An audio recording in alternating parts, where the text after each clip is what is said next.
ప్రభువైన యేసుక్రీస్తు నామమున మరలా ఈ నిన్నటి వరకు కార్యక్రమంలో మిమ్మల్ని కలుసుకోవడం ఎంతో సంతోషం. మనం నేరుగా కార్యక్రమంలోనికి వెళ్ళబోతున్నాం. మొట్టమొదటిగా గత 2 వారాలుగా చూడని విషయాన్ని చూడబోతున్నాం. Israel Palestinian conflict. అంటే ఇస్రాయేల్ హమాస్ సమస్య వెళుతూ ఉంది కదా, ఇప్పుడు అది మరొక ఘట్టానికి, అంటే ఒక సీరియస్ అయిన స్థాయికి వెళ్ళింది. అదేంటని చూసినట్లయితే ఇస్రాయేల్కి ఎదురుగా ఐరోపా దేశాలు, యూకే, ఫ్రాన్స్ వంటి పలు దేశాలు, 10కి అధికమైన దేశాలు చర్చించాయి. ఎందుకు అమెరికా కూడా, ట్రంప్ కూడా కొన్ని హెచ్చరికలు జారీ చేసినట్టు చూస్తున్నాం. అదే సమయంలో అరబ్ దేశాలను విజిట్ చేస్తున్నాడు. ఇవన్నీ చూడటానికి ఏ విధంగా ఉన్నాయంటే ఇస్రాయేల్కి ఎదురుగా ఒక గొప్ప సీన్ క్రియేట్ అవుతున్నట్టుగా మనం చూడగలుగుతున్నాం. దీని విషయంగా ఇస్రాయేల్ ఏం చెప్తుందని చూసినట్లయితే ఇస్రాయేల్ హమాస్ పైన మరింత దాడులను పెంచింది. వారిపైన దాడి చేస్తూ మధ్యలో ఏం చెప్పారంటే, అంటే హమాస్ దేశాన్ని విడిచిపెడితే, వారు పూర్తిగా వదిలి వెళ్ళిపోతే ఈ యుద్ధాన్ని ఆపడానికి మనం మాట్లాడొచ్చు అని చెప్పున్నారు. మధ్యలో వారికి సహాయము, అంటే ఆహార సహాయాన్ని అనుమతించారు. అయితే యుద్ధాన్ని ఆపడానికి ఏ విషయాన్ని మాట్లాడలేదు. అయితే మిగతా దేశాలు ఐక్యరాజ్య సమితికి వెళ్లి ఇది వెంటనే ఆపాలి అని మాట్లాడుకున్నారు. ఎందుకు హఠాత్తుగా ఇటువంటి ఒక సీన్ ఇస్రాయేల్కి ఎదురుగా వస్తుంది అనేటువంటిది చూస్తున్నప్పుడు జూన్ మాసం మొదటి 2 వారాల్లో ఐక్యరాజ్య సమితిలో ఇస్రాయేల్కి ఎదురుగా ఒక వివాదం జరగనై ఉంది. ఒక విషయాన్ని తెస్తున్నారు, 2 స్టేట్ సొల్యూషన్. దీని గురించి చెప్పుకున్నాం, ఇస్రాయేల్ని 2గా భాగించడం అనేది. ఇప్పుడు ఈ దేశాలన్నీ కూడా, అంటే ఈ దేశాలు ఏవి ఇస్రాయేల్కి ఎదురుగా మాట్లాడాయో అన్ని దేశాలునూ ఈ యెరూషలేమును 2గా భాగించాలనేది ఎంతో తీవ్రంగా ఉన్నారు. మిగతా దేశాలు వాటిని సమర్థిస్తూ ఉన్నాయి. సో ఇప్పుడు ఈ ఇష్యూ పెద్దదిగా అవుతూ ఉంది. అప్పుడు జకర్యా పుస్తకము 12వ అధ్యాయంలో 3 నుండి 6 వాక్యాల్లో దేవుడు చెప్తున్నాడు, భూజనులందరూ యెరూషలేమునకు విరోధులై కూడుదురు. ఇదే విధంగా పోయినసారి ట్రంప్ వచ్చినప్పుడు ప్రపంచంలో ఉన్న అన్ని దేశాలను, ఇప్పుడున్న దేశాలను చేర్చి దాదాపుగా 128 దేశాలకు పైగా వారు అగెయిన్స్ట్గా కూడుకున్నారు. ఏ విషయంలో? ఇదే విషయములో, యెరూషలేము 2గా భాగించే విషయంలో ట్రంప్ జోక్యం చేసుకుని ఆపాడు. ఇప్పుడు ట్రంప్ను వారికి హెచ్చరిక చేసే స్థాయిలో ఉన్నాడు. సో అందరూ ఏమి ఎదురు చూస్తున్నారు? జూన్ మొదటి 2 వారాల్లో ఒక గొప్ప తీర్మానం వైపెళ్తుంది. అందరూ చెప్పేశారు, యెరూషలేము 2గా భాగిస్తేనే గాని దీనికి పరిష్కారం వేరే దారి లేదని చెప్పి వారు రూఢిగా చెప్పేశారు. ఇది ఒకరోజు కూడా ఇస్రాయేల్ ఒప్పుకోపోయేది లేదు. అలాగైతే నిశ్చయంగా ఏదో ఒక గొప్ప మార్పు జూన్ 2 వారాల్లో జరగబోతుంది. దాని అప్డేట్ వచ్చినప్పుడు మీకు చెప్తాం.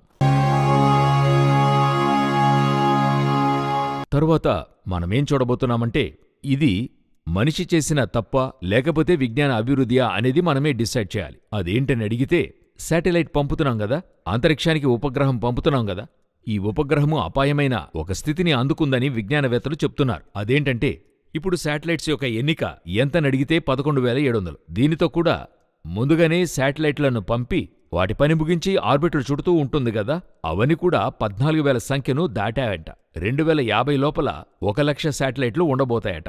మనం ఈ స్పేస్ ఎక్స్ అంటున్నాం గదా, ఇలాన్ మాస్క్కైనది, వారు మాత్రమే 60% శాటిలైట్లను హోల్డ్ చేస్తున్నారు. ఒక సంవత్సరంలో 2,800 శాటిలైట్లను పంపారు.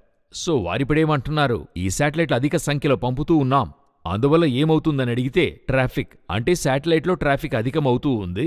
2050 లోపల 1,00,000 శాటిలైట్లు పంపుతారు. ఇది గొప్ప రీతిలో అంతరిక్షంలో ట్రాఫిక్ ఏర్పడుతుంది. ఇది నేరుగా ఏర్పడుతుంది. దీనివల్ల ఏర్పడేటువంటి మరుగై ఉన్నటువంటి ఆపదలు ఏంటని చూసినట్లయితే, ఇందులో నుండి వ్యాపించేటువంటి కిరణాల ప్రసరింపు అంటారు. ఆ కిరణాలన్నీ కూడా ఏం చేయబోతాయని చూసినట్లయితే, మన యొక్క వాతావరణాన్ని గుర్చి గ్రీన్ హౌస్ ఎఫెక్ట్ అంటారు. దానిమీద ఒక గొప్ప ప్రభావం ఏర్పడింది. ముందుగానే మనకి ఇక్కడున్న కార్బన్ డయాక్సైడ్ లెవెల్ ఇంక్రీజ్ అయ్యి ఈ యొక్క వాతావరణాన్ని, అంటే ఈ గ్రీన్ హౌస్ పైన అధిక బాధింపును కలుగజేస్తుంది. ఈ కార్బన్ డయాక్సైడ్ లెవెల్ అన్ని చెప్తున్నాం కదా, 1.5 గ్లోబల్ వార్మింగ్ అని చెప్తున్నాం కదా, ఇది 1.5 లెవెల్ నుండి 2 లెవెల్కి వెళుతూ ఉంది, 2 డిగ్రీ సెల్సియస్కి. ఇప్పుడు అదొచ్చి అసలు ఈ వార్ జరక్క ముందు ఉన్న లెవెల్ నేను చెప్తున్నాను. వార్ స్టార్ట్ అయిన తర్వాత దీని యొక్క హీట్ లెవెల్ ఎంతో మనకు తెలియదు చూడండి. ఇప్పుడు దీన్ని కూడా దాటి ఈ యొక్క శాటిలైట్ ద్వారా ఏర్పడే ప్రమాదాలు గ్రీన్ హౌస్ పైన ఉంది. ఇదేం చేస్తుందంటే, అంతరిక్షంలో ఉండే వీరులకు, లేకపోతే అంతరిక్షములకు వదిలే ఉపగ్రహాలు లాంచ్ చేసే వాటికి గొప్ప ఆపద కలుగజేస్తాయని చెప్తున్నారు. అంతరిక్ష శిథిలాలు గొప్ప ఆపదను తెచ్చిపెడతాయి అంటున్నారు. ఇవన్నీ కూడా కలిసి ఇప్పుడు ఏమవుతాయంటే, మరొక 25 సంవత్సరాల్లోగా, లాంగ్ ఇయర్స్ కావు, ఒక 25 సంవత్సరాల్లోగా అని చెప్తున్నారు. చూడండి, 2000 ఇప్పుడే చూసినట్టుగా ఉంది. కన్ను మూసి తెరిచే లోపల 2025 వచ్చింది. మరొక 25 సంవత్సరాల్లో ఒక గొప్ప ఆపదను తెచ్చిపెడుతుందని అంతరిక్ష పరిశోధకులు చెప్తున్నారు.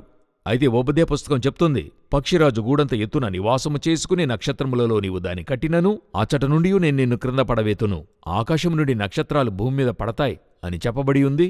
మరి దానితో ఇది కనెక్షన్ చేయడం లేదు. అయితే అటువంటి విషయాలు ఇప్పుడు జరుగుతుంది అని చెప్తున్నాం.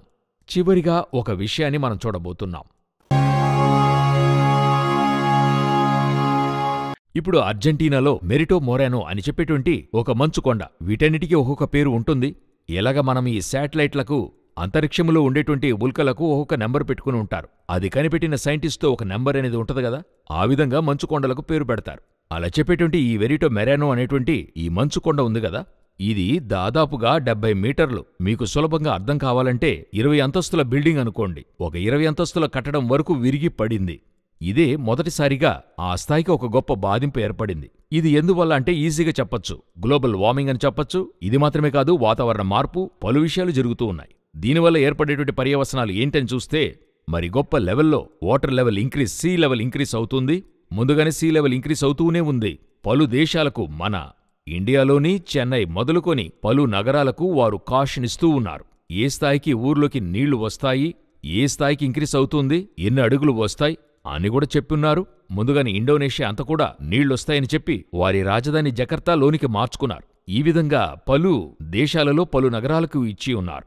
ఇప్పుడు ఈ మంచుకొండ మరింత అధికంగా కరుగుతూ ఉంది. ఇంకా ఇది ప్రజలు ఒక పర్యటనగానే చూస్తూ ఉన్నారు. అయితే విజ్ఞానులేమంటున్నారు, ఎంతో తీవ్రంగా సీరియస్ ఇష్యూ వెళుతూ ఉంది. ఒక్కొక్క మంచుకొండ కరుగుతూ ఉంది. ఇంతకుముందు ఎన్నో కరిగి సమీపములో ఇటాలీ ప్రదేశమంతా ఒక మంచుకొండ, ఆ దేశమంతా మంచుకొండ కరిగిపోయింది. ఇవన్నీ కూడా చేరి ఏం చేస్తున్నాయంటే, ఒక గొప్ప రీతిలో సముద్రపు లెవెల్, వాటర్ లెవెల్ ఇంక్రీజ్ చేస్తుంది. వాక్యం చెప్తుంది లూకా 21:25లో, భూమి మీద సముద్ర తరంగముల ఘోష కలుగుతుంది. ఓటి సునామీని మనం తీవ్రంగా చూస్తున్నాం గదా. ఇవి ఎందుకు ఏర్పడుతున్నాయి అన్నందుకు పలు కారణాలు ఉన్నాయి. సముద్రములో ఏర్పడే భూకంపాలు, దానితో పాటు ఈ న్యూక్లియర్ బాంబుని పీల్చి చూస్తున్నారు, ఈ అణుబాంబులని టెస్ట్ చేస్తున్నారు కదా, వాటితో చేరి ఇవి కూడా వాటికి ఒక కారణంగా ఉంది. సో చివరి కాలంలో ప్రకటన 6వ అధ్యాయం చదువుతున్నప్పుడు ప్రతి ద్వీపము స్థానములు తప్పెను అని ఉంటుంది. ఆ పరిస్థితి ఇప్పుడు ఏర్పడింది. ఆఫ్రికాలో కూడా మరొక భాగంగా పగులుతుందని చెప్తూ ఉన్నారు. అవన్నీ కూడా జరుగుతూ ఉన్నాయి. సో బైబిల్ చెప్తున్నట్టు హద్దులన్నీ మారిపోతున్నాయి. ఒక గొప్ప రీతిలో చివరి కాలంలో విపత్తులకైనా ఒక సూచన జరుగుతూనే ఉంది. ఇవన్నీ ఒకవైపున జరిగినా ఇవన్నీ మనకి ఏం తెలియజేస్తున్నాయి అని చూసినట్లయితే, యేసుక్రీస్తు వద్ద సూచన అడిగారు గదా, మీ రాకడకు లోక అంతమునకు సూచనలేవి? మత్తయి 24:3లో వాటికైన సూచనలు, ఆయన రాకడకు లోక అంతమునకు సూచనలు మన కంటికి ముందుకు జరుగుతున్నాయి. నేను మరలా చెప్తున్నాను, లోక అంతమంటే భూమి అంతము కాదు. ఒక్కో కాలఘట్టంలోనూ ఒక గొప్ప విధంగా ప్రకృతి మార్పు, విపత్తు, ఆ తర్వాత జీవనము, ఇవి జరుగుతుంటాయి. అదేవిధంగా ఇప్పుడు కూడా అలా జరగడానికి ఒక అవకాశం ఉంది. అదే ఇవన్నీ కూడా తెలియజేస్తూ ఉంది. ప్రభువైన యేసుక్రీస్తు అతి త్వరలో రానై ఉన్నాడు. ఇక కాలము ఖచ్చితంగా చెల్లదు. ప్రభు యొక్క రాకడ ఆలస్యమైతే మరొక నిన్నటి వరకు కార్యక్రమంలో కలుసుకుందాం. God bless you.